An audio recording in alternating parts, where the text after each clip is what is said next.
Florida Residential Landlord Tenant Act. This is some legislation that was enacted to make sure that landlords and tenants treated each other properly.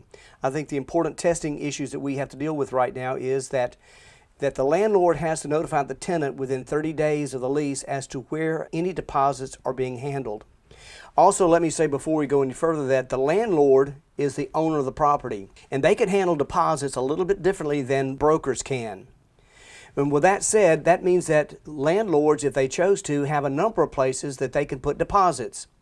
They can either put deposits in a non-interest-bearing account. They can put deposits in an interest-bearing account. If it's an interest-bearing account, they're going to owe their tenant at least 5% interest or 75% of what was actually collected. That'll be landlord choice. They also have the right to put deposits in their personal checking account if they like.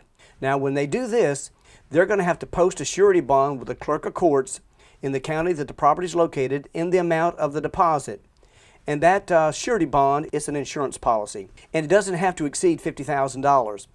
But in addition, they're going to owe their tenant 5% interest for the use of their money. Regarding fixtures, one of the things about the Landlord Tenant Act, the residential part of it anyway, is that any time that a fixture is installed, it cannot be taken out. So anytime that a ceiling fan or anything else is installed in a rental property, the tenant is not allowed to take it with them. In the Commercial Landlord Tenant Act, those things can be taken out.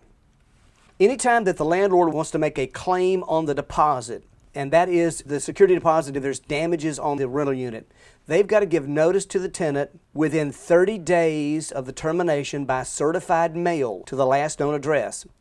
Failure to do so, that landlord has given up any right to any portion of that deposit.